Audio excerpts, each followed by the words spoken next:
સહજ ન્યૂઝ. દાહોદમાં ભગવાન પરશુરામ જયંતિ નિમિત્તે ભવ્ય શોભાયાત્રા, મહાઆરતી અને મહાપ્રસાદ સાથે ધામધૂમપૂર્વક કરવામાં આવી ઉજવણી. નમસ્કાર, સહજ ન્યૂઝ સાથે હું છું ગોપાલ ભેસાણીયા. દાહોદથી અમારા પ્રતિનિધિ વિભા વૈષ્ણવ પાસેથી મળતી માહિતી મુજબ દાહોદ શહેરના રામાનંદ પાર્ક ખાતે ભગવાન પરશુરામ જયંતિ નિમિત્તે ભવ્ય અને યાદગાર ઉજવણી કરવામાં આવી હતી. સમગ્ર શહેરમાં ધાર્મિક ઉત્સાહ અને આનંદનો માહોલ વચ્ચે આયોજિત આ કાર્યક્રમમાં મોટી સંખ્યામાં ભક્તજનો, સમાજના આગેવાનો તેમજ નગરજનો ઉપસ્થિત રહ્યા હતા. આ કાર્યક્રમ અંતર્ગત સાંજે 5 વાગ્યે રામાનંદ પાર્કથી ભવ્ય શોભાયાત્રાનો પ્રારંભ કરવામાં આવ્યો હતો. ભગવાન પરશુરામજીના જયઘોષ સાથે શરૂ થયેલી આ શોભાયાત્રામાં યુવાનો, વડીલો, મહિલાઓ અને બાળકોએ ઉત્સાહભેર જોડાયા હતા અને ભાગ લીધો હતો.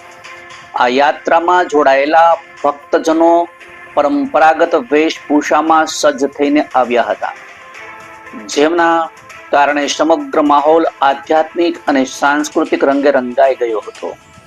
શોભાયાત્રા રામાનંદ પાર્કથી નીકળી મનકામેશ્વર મંદિર, અનાજ માર્કેટ સહિત શહેરના વિવિધ મુખ્ય માર્ગો પરથી પસાર થઈ હતી. રસ્તામાં ભક્તજનો દ્વારા ભગવાન પરશુરામજીના જયકારો સાથે કરવામાં આવ્યા હતા.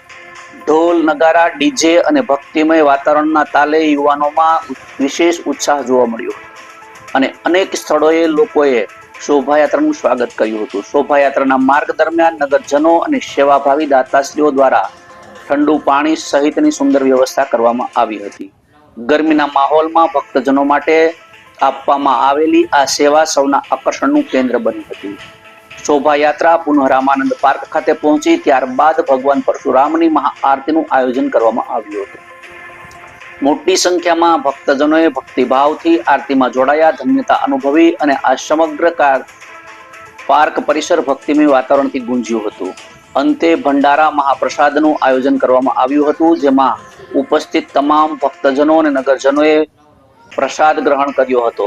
કાર્યક્રમ સફળ બનાવવા બદલ આયોજકો મંડળ, સમાજના આગેવાનો, દાતા સહયોગીઓ, દાતાશ્રીઓની પ્રશંસા કરવામાં આવી હતી. આ સમગ્ર કાર્યક્રમ ભવ્યતા, ધાર્મિક આસ્થા અને સામાજિક એકતા અને ઉમંગ સાથે સફળતાપૂર્વક પૂર્ણ થયો હતો. રિપોર્ટર વિભા વૈષ્ણવ, સહજ ન્યૂઝ, દાહોદ. જય પરશુરામ. ભગવાન વિષ્ણુના 6 અવતાર આપણા આરાધ્ય દેવ શ્રી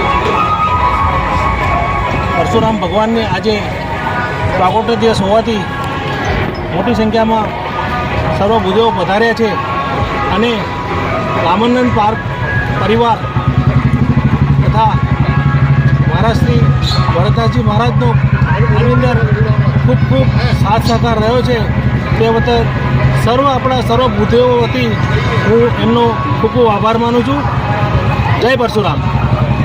ઉપક્રમે સમસ્ત બ્રહ્મ સમાજ દ્વારા જે આ ખૂબ સુંદર આયોજન, શોભાયાત્રા, મહાઆરતી અને પ્રસાદનું આયોજન કરવામાં આવ્યું છે, તે માટે આયોજકોએ ખૂબ જહેમત ઉઠાવી છે અને તે સૌના ઉપર ભગવાન પરશુરામની કૃપા વરસે. પરશુરામ એ બ્રાહ્મણોનો આદર્શ છે અને શૌર્ય અને શાસ્ત્ર આ બંનેનો સંયોગ જો બ્રાહ્મણમાં હશે તો તે અવશ્ય વિજય નીવડશે. અને આ સમગ્ર કાર્યક્રમ માટે રામાનંદ પાર્કના સ્થાન દેવતા મહંત પૂજ્યપાદ 108 શ્રી જગદીશ મહારાજ શ્રીના આશીર્વાદ, પ્રેરણા અને સમગ્ર સંકુલ તેમને બ્રહ્મ સમાજને ઉપયોગ કરવા માટે આપ્યું છે. તે માટે તેમને પણ સાનોનાય બ્રહ્મ સમાજ તરફથી સાનોનાય સદૈન્ય દંડવત કરીએ છીએ. અગ્રસ્ત ચતુર્વેદો પૃષ્ઠસ્થ સસુરધન બ્રહ્માદપી સાત્રાદપી શાપાદપી શરાદપી, જેના અગ્રભાગમાં 4 વેદ છે, જેની પૃષ્ઠત સસુર ધનુથી સુશોભિત છે, જે બ્રહ્મ અને શાસ્ત્રનો સુમેળ છે, જે શાપ અને શરાપ બંને આપી શકે છે, એવા ભગવાન કૃષ્ણ અને રામ બંનેને શસ્ત્ર અર્પણ કરનાર, જેનું ગુરુ તરીકેનું દાયિત્વ સાથે પૃથ્વી પર અવતર્યા હતા, એ ઈષ્ટ દેવતા ભગવાન પરશુરામના પ્રાગટ્ય દિવસે સમગ્ર જનતાને, સનાતન ધર્મની પ્રત્યેક વ્યક્તિને અનેક શુભકામના. આજના શુભ દિનને સર્વ જન સુધી પહોંચાડવા માટે દાહોદ સમસ્ત બ્રહ્મ સમાજ દ્વારા પાલખીમાં ભગવાનની શોભાયાત્રા, જે થકી યુવાનો તેમની સાથે જોડાઈ શકે અને એ પણ તેમના પારિવારિક પહેરવેશ સાથે, જેથી કરીને આવનારી પેઢી આ સંસ્કારોને પોતાનાથી હસ્તાંતરિત કરી આજના આ ઉત્સવને સાચા અર્થમાં પ્રાગટ્યોત્સવ તરીકે ઉજવે તેવી શુભકામનાઓ સાથે આ ઉત્સવ ઉજવી રહ્યો છે. પણ એ બધાના ચંદનનું તિલક એ રામાનંદ પાર્ક છે. આદરણીય અને પ્રાતસ્મરણીય જગદીશદાસજી મહારાજે પોતાના તન, મન અને ધનથી આ સમગ્ર કાર્યક્રમને દીપાવ્યો છે. એટલું જ નહીં, એક કાર્યક્રમની નાનામાં નાની વસ્તુને પણ પવિત્ર કેવી રીતે બનાવી શકાય એનું માર્ગદર્શન આપ્યું છે. એ બદલ બ્રહ્મ સમાજ તેમનો હંમેશા ઋણી રહેશે. આ સાથે આખા કાર્યક્રમમાં ઉપસ્થિત સર્વે વડીલો, સર્વે વિદ્વાન વ્યક્તિઓનું સ્વાગત, યુવાનોનો ઉત્સાહ વધારવા બદલ એ સર્વનો ઉપકાર. અને એકવાર આ ભગવાન પરશુરામ આપણને સૌને આશીર્વાદ આપે અને આપણે ફરી એકવાર આપણા સમગ્ર હિન્દુસ્તાનમાં ધર્મનો જય બોલાવીએ તેવી શુભકામના આજના દિવસે સર્વને અર્પિત કરે. જય પરશુરામ.